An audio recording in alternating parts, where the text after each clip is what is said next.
Irmãos, abramos nossas Bíblias na primeira epístola de Paulo a Timóteo, no capítulo 1. Primeira epístola de Paulo a Timóteo, capítulo 1, versículos 1 e 2.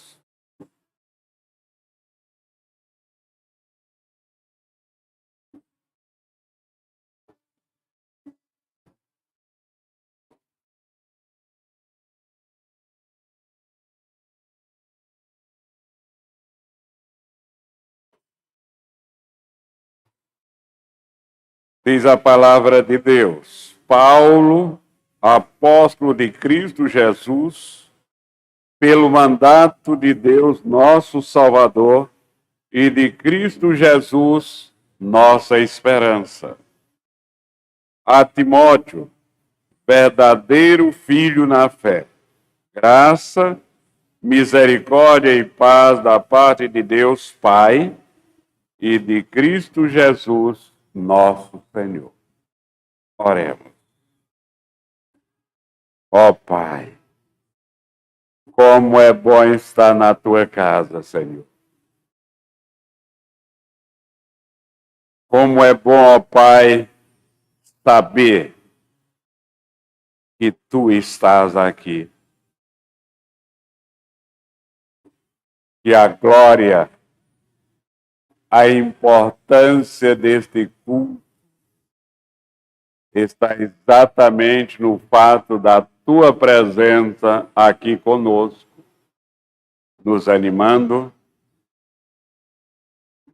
iluminando a mente de cada um daqueles que estão aqui.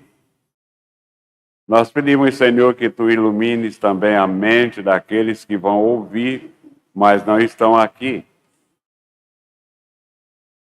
Ó Pai, tem misericórdia do teu servo. Último, por causa da tua misericórdia, com toda a tua bondade, para que a tua mensagem seja entregue do jeito que tu queres. Em nome de Cristo é que nós te oramos, hoje e sempre. Amém. Podem sentar.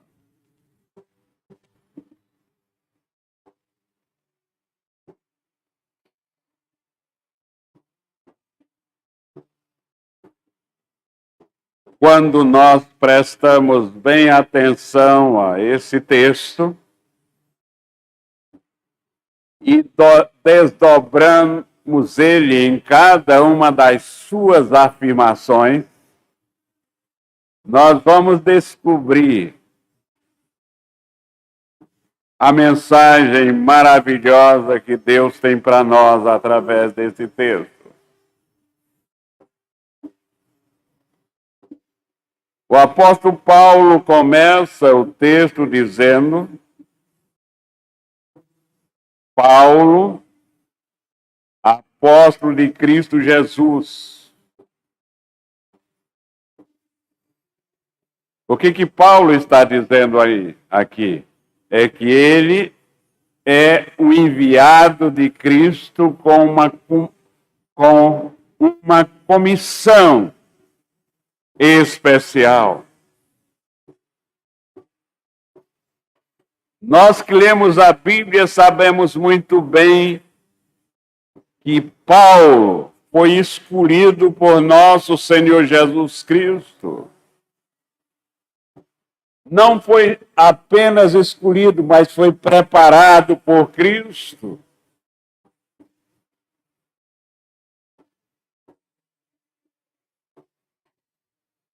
Cristo preparou Paulo através de filhos seus. E ele, o apóstolo Paulo, foi preparado para proclamar a verdade do Evangelho durante o início da formação da Igreja de Cristo. Paulo, todos nós sabemos, até pela história secular, a grande importância importância de Paulo na formação da igreja. Paulo é chamado, conhecido na história como o apóstolo das gentes, o apóstolo dos gentios, daqueles que não eram judeus.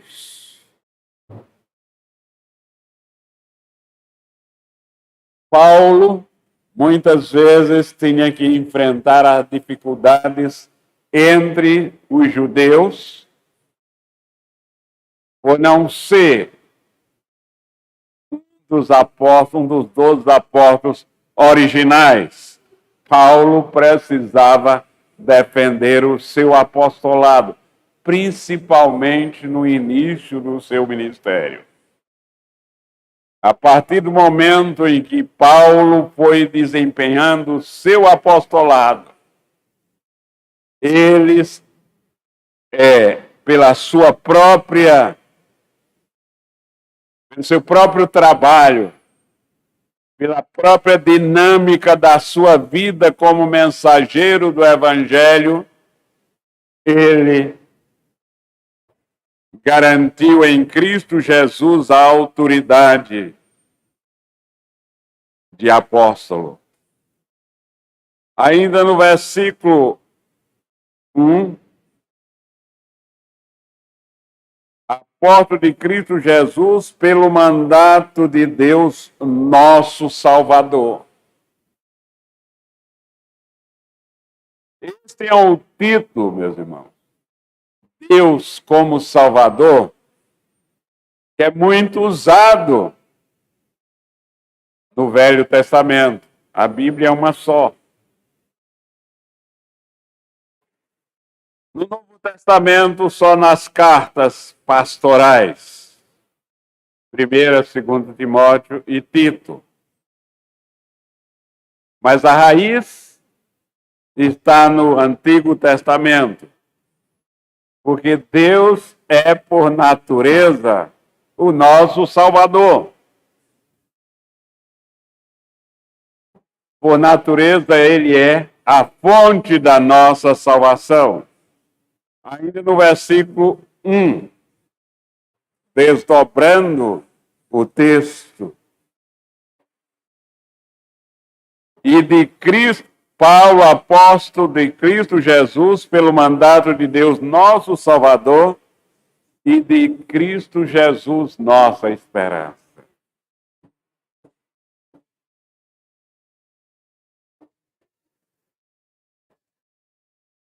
Os cristãos, pela graça de Deus, obtêm a salvação através de Cristo, que obteve por eles na cruz do Calvário. Em Romanos capítulo 5, versículos 1 e 2, nós lemos.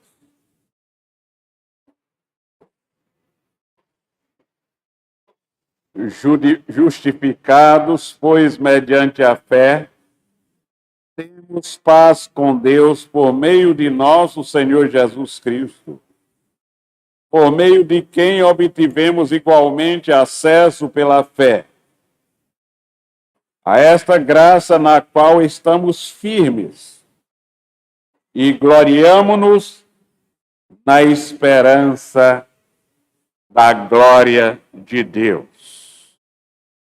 Glória de Deus. No versículo 2, nós lemos: verdadeiro filho na fé. Ainda no versículo 2, nós lemos que Cristo é a nossa esperança. E o apóstolo Paulo desenvolve essa ideia em Gálatas.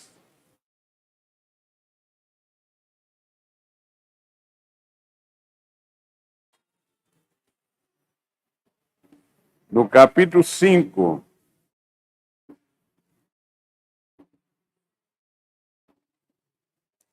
Gálatas, capítulo 5, versículos 16 a 25.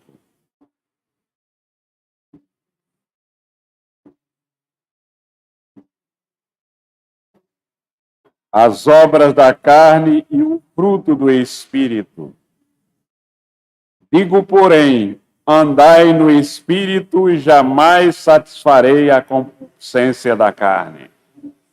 Porque a carne milita contra o Espírito e o Espírito contra a carne, porque são opostos entre si, para que não façais o que porventura seja do vosso querer.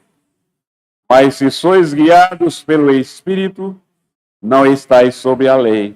Ora, as obras da carne são conhecimento e são prostituição, impureza, lascívia, idolatria, feitiçarias, inimizades, porfias, ciúmes, iras, discórdias, dissensões, facções, invejas, bebedices, glutonarias e coisas semelhantes a estas, a respeito das quais eu vos declaro, como já outrora vos preveni, que não herdarão o reino de Deus os que tais coisas praticam.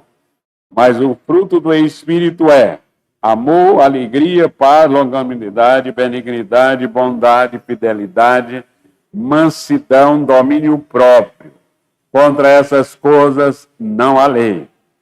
Os que são de Cristo Jesus crucificaram a carne com as suas paixões e concupiscências. Se vivemos no Espírito, andemos também no Espírito.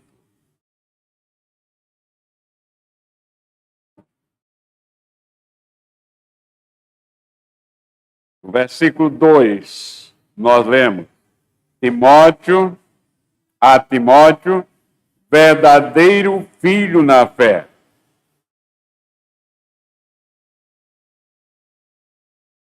Somente 2 discípulos de Paulo receberam essa honra de serem chamados verdadeiro filho na fé. Timóteo e Tito. O termo verdadeiro, quando nós dizemos verdadeiro crente, verdadeiro cristão, o termo verdadeiro é uma autenticidade de que a pessoa de fato é cristã. E o apóstolo Paulo, desdobrando ainda o texto na introdução, diz: verdadeiro filho na fé, graça, misericórdia e paz. Essa conhecida saudação do apóstolo Paulo aparece em todas as cartas. Aqui ele acrescenta o termo misericórdia. A misericórdia livra os cristãos do sofrimento que sempre acompanha as consequências do pecado.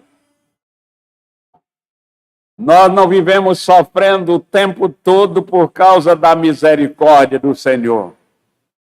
Ela que nos livra das consequências do sofrimento, das consequências do pecado. O apóstolo Paulo está colocando para nós que nós temos a esperança. A única esperança que existe, nosso Senhor Jesus Cristo. A esperança está relacionada entre as 3 virtudes da teologia cristã, que são fé, esperança e amor. A Bíblia o tempo todo, quando nós insistimos para vocês lerem a Bíblia, é que a Bíblia o tempo todo nos chama a atenção para isso. Nos chama a atenção para um fato consumado, que somente em Deus podemos ter esperança. Somente em Deus podemos ter esperança. O mundo, por estar sempre esperando por alguma coisa, e aqueles que esperam por alguma coisa que não é em Deus estão ficando desesperados. Estão ficando aflitos. Eu lembro-me de uma conversa que eu tive com um amigo, professor da Faculdade de Química da Universidade Federal de Pernambuco, aposentado, um homem muito bom. Mas quando nós éramos do mesmo conjunto residencial da primeira casa de praia que a gente teve aqui em Pernambuco, e em certa ocasião, aquele homem disse que queria conversar em particular comigo.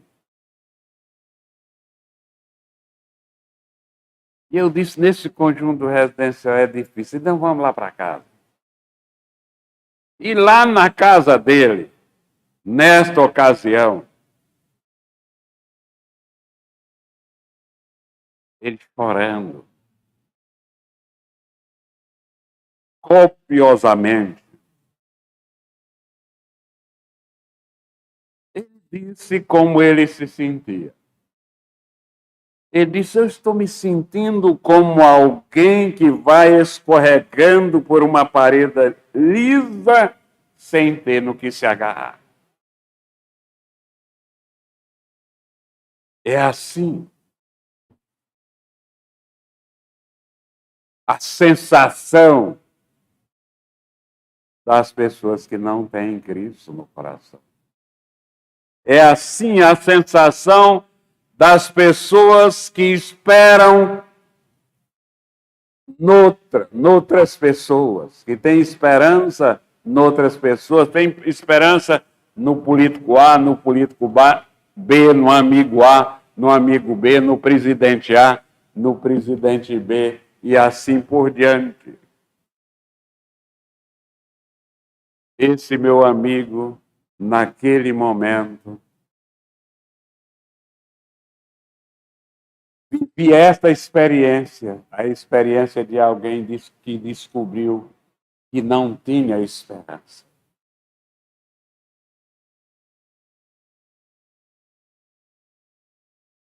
Você que está me ouvindo agora, aqui na igreja e pela internet, você tem esperança? Ou muitas vezes a sua vida tem sido como a vida desse meu amigo, desesperado, é como alguém que vai escorregando-se por uma parede lisa sem ter no que se agarrar.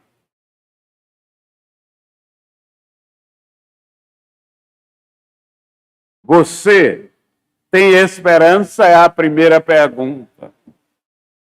A segunda pergunta é: qual é a sua esperança?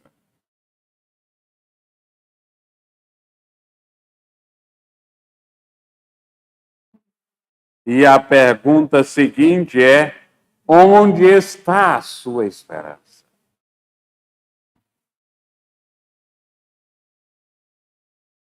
A Bíblia Sagrada nos diz, através do texto lido, que Cristo é a nossa única, gloriosa e linda esperança. Esperança para quem? Para todo aquele que nele crê. Inicialmente para o desiludido.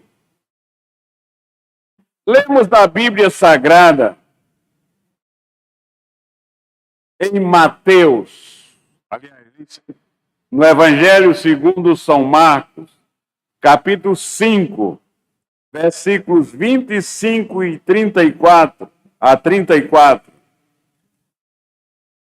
a respeito de uma mulher que sofria de uma hemorragia terrível há mais de 12 anos. O texto sugere que aquela mulher, nesse sofrimento com essa doença, ela gastou tudo o que tinha com os médicos. Gastou tudo com os médicos e os remédios. Mas o que acontecia com ela? Cada dia a hemorragia se tornava mais grave. Aqui, meus irmãos, está uma pessoa desiludida.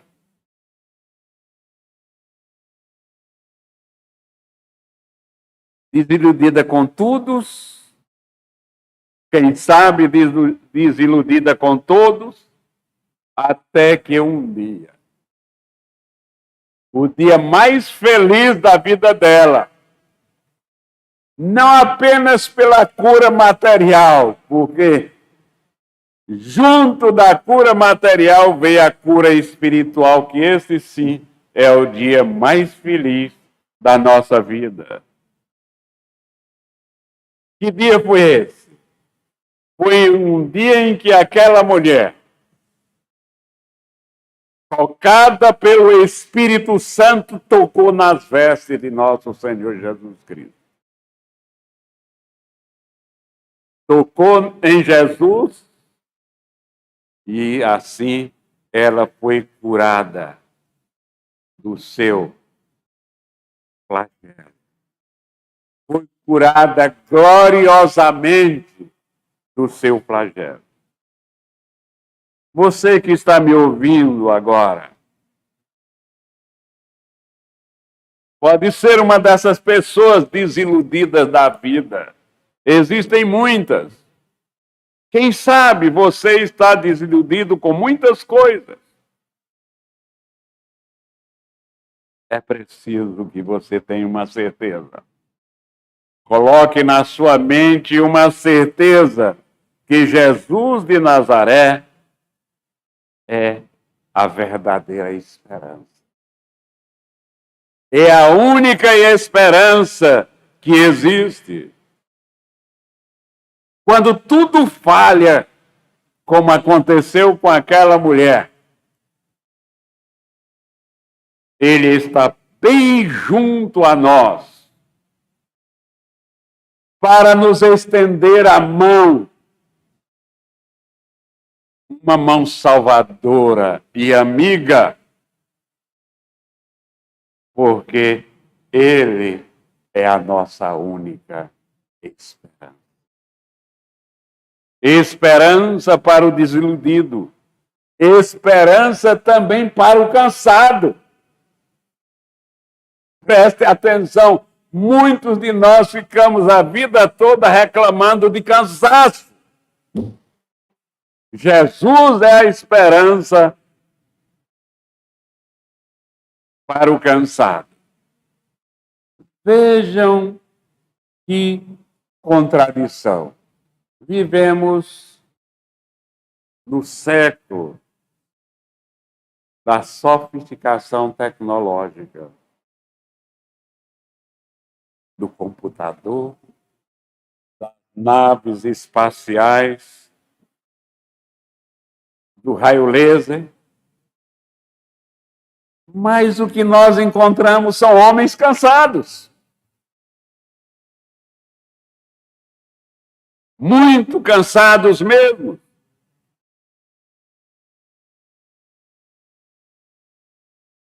Tenho conversado com pessoas que de tão cansados eles confessam: pastor, eu estou cansado inclusive da minha própria vida.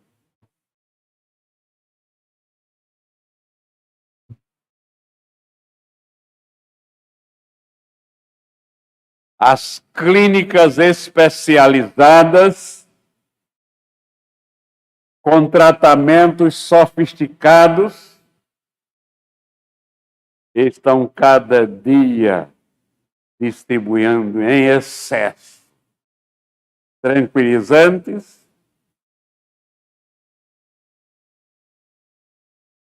fazendo todo o esforço para trazer a esses cansados e deprimidos algum alívio.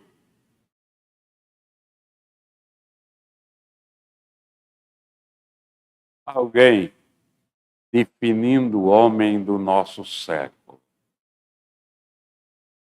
O homem da revolução tecnológica definiu assim: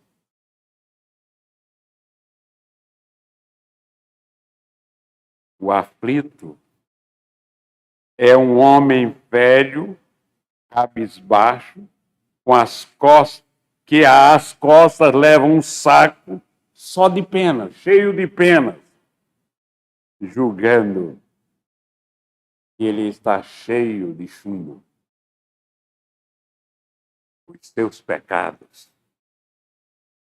É o pecado que está de fato, é o pecado que cansa o homem. É o pecado que torna a carga como se ela fosse de chumbo. E é Cristo, aquele que é a única esperança que te convida. Vinde a mim, vós que estáis cansados e oprimidos, e eu vos aliviarei. Muitos, por estarem cansados, por estarem desiludidos, sentem-se à margem da vida. No capítulo 5 do Evangelho de Marcos, há uma história a respeito de um homem que morava no cemitério.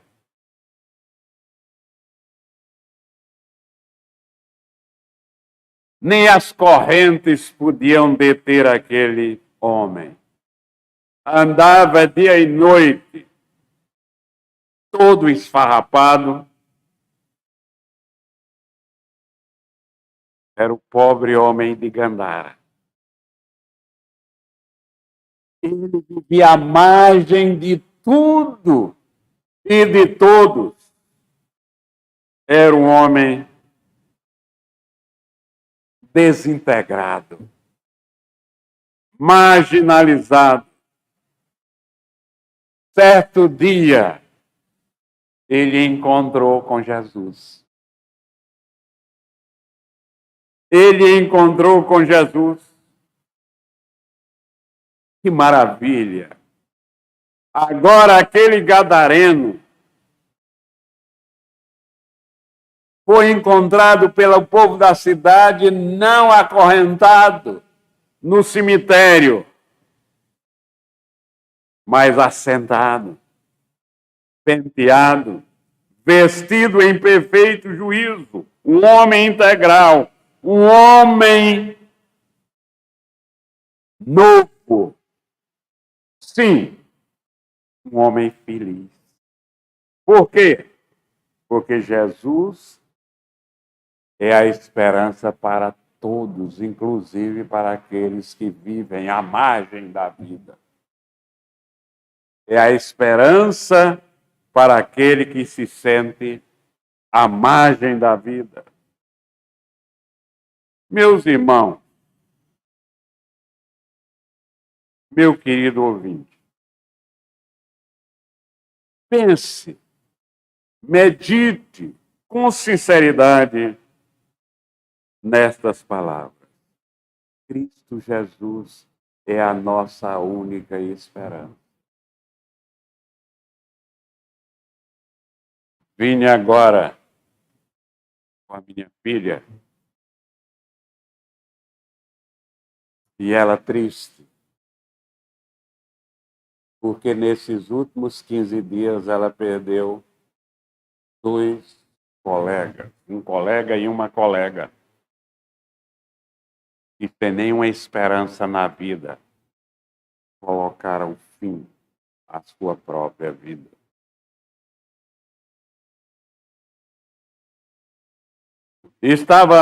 Estávamos conversando. É a carreira mais ambicionada por todos os estudantes de ensino médio.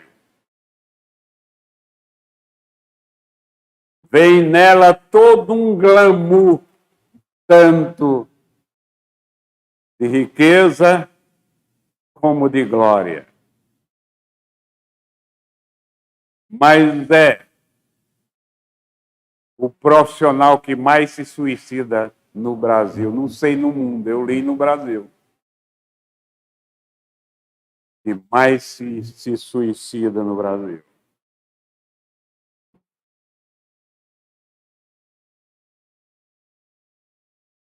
Nós precisamos levar a essas pessoas e a todas as outras a mensagem de esperança que nós temos. Porque é a única mensagem de esperança que existe é nosso Senhor Jesus Cristo. Nós precisamos fazer a mesma pergunta que foi feita hoje à noite para vocês e para quem está nos ouvindo pela internet. Quem é a sua esperança? Se a sua esperança é Cristo, você está salvo. Se a sua esperança não é Cristo, você está perdido. Nós precisamos levar esta mensagem adiante. Davi, servo do Senhor, se expressou da seguinte maneira: